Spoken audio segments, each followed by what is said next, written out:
त्योहार पर अगर संभोग कर रहे हैं आप अपनी स्त्री के साथ तो बहुत बड़ा दोष आपको लगने वाला है। इतना ही नहीं, सनातन धर्म रहस्य पुराण का प्रमाण दिखा रहा हूं, इसमें लिखा हुआ है कि अष्टमी, अमावस्या और यहां पर लिखा हुआ है पूर्णिमा पर अगर आप संभोग कर रहे हैं और इन 3 दिनों में या किसी त्योहार पे आपकी स्त्री गर्भवती हो जाती है तो जो शिशु आएगा वो परेशान करेगा, उसको दिल रूपी बीमारियां हो सकती हैं। ये प्रमाण एक बार आप देखें, अगर आप त्योहारों पर अपनी पत्नी को नहीं छोड़ते हैं संभोग करे बिना तो आपके जीवन में कष्ट आने वाले हैं। ये प्रमाण एक बार आप देखिए, लिखा हुआ है कि पर्वों को छोड़कर अन्य तिथियों में ऋतु स्नाता पत्नी के पास जाए। पर्व बोलते हैं त्योहार को, पर्वों को छोड़कर।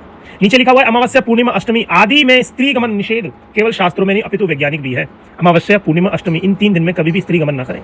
अब नीचे लिखा हुआ है कि समुद्र में सबसे अधिक ज्वार भाटा पूर्णिमा में आती है। ज्वार भाटा आप समझते होंगे, समुद्र में लहरों का आना जाना, जिसे अंग्रेजी में टाइड कहा जाता है, और सबसे कम अमावस्या में आती है। ये मध्यम ज्वार भाटा वह होता है जहां जल का उतार चढ़ाव मध्यम हो। यह दोनों अष्टमियों का समय है।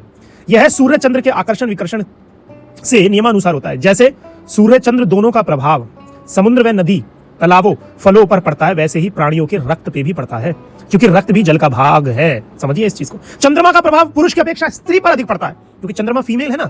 ज्योतिषाचार्य बोलते हैं चंद्रमा मां का कारक है, इसलिए चंद्रमा फीमेल है। उक्त तिथियों में स्त्री पुरुषों की वीर्य आदि धातुएं विषम होती हैं, क्योंकि वीर्य में जल ही तो है। अतः यदि इन पर्वों की रात्रियों में स्त्री संपर्क किया जाए, त्योहार में, अमावस्या में, पूर्णिमा में, अष्टमी में आप स्त्री संपर्क कर रहे हैं तो वैशंभव पत्र शुक्र शनित विकृत होकर स्वास्थ्य को विकृत कर देते हैं। और इन अवसरों पर यदि गर्भवती स्त्री हो जाती है, आप नहीं माने और आपने पर्वों पर और 3 तिथियों को संभोग किया और स्त्री गर्भवती हो गई, तो भावी संतान रक्त विकार, दोष वाली, फोड़े फुंसी आदि वर्णों वाली, प्रखंड शक्ति दुर्बल और हृदय रोग जिसमें हार्ट फेल हो जाता है आदि बीमारियां भोगने वाली होती है। इसके अतिरिक्त पूर्णिमा देव तिथि है, अमावस्या पितृ तिथि और अष्टमी दोनों की समुद्र तिथि है। ठीक है। अतः अपने बड़ों के इन विशिष्ट दिनों में स्त्री संयोग करना अपनी दृढ़ता तथा निर्लजता को सिद्ध भी करने वाला होता है। यही कारण है कि सबसे समय लोग इस अवसर पर यज्ञ, व्रत, उपवास आदि का अनुष्ठान करते हैं। इसी कारण इन दिनों में वेदों का अध्ययन भी होता है। आपने देखा होगा एकादशी पे भी लोग व्रत रखते हैं, पूर्णिमा पे खीर बनती है, अमावस्या पे भी खीर बनाते हैं कई लोग। क्यों? क्योंकि ये तीनों जो तिथि होती है, ये पितृ तिथि और अष्टमी दोनों का संबंध है। आप समझिए। और ये विशिष्ट दिनों में स्त्री संयोग करने से आप निर्लज्जा को जो है साबित कर रहे हैं। तो इन 3 दिनों में संभोग ना करें। आप देखिए ना, त्योहार क्या है? ईश्वर का दिन। और संभोग क्या है? वासना।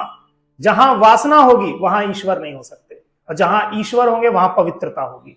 इसीलिए आप देखें, जो काम वासना है वो ईश्वर के भीतर नहीं है। और ईश्वर के दिन, ईश्वर के पर्व पर आप जब वासना काम करेंगे तो आपको दुष्ट परिणाम तो मिलेंगे ही मिलेंगे। कोई भी दिन कर लें, इतने कामी ना बने कि आप अपनी पत्नी को त्योहार पर भी नहीं छोड़ रहे हैं, तो उसके दुष्ट परिणाम भी आपको मिलने वाले हैं।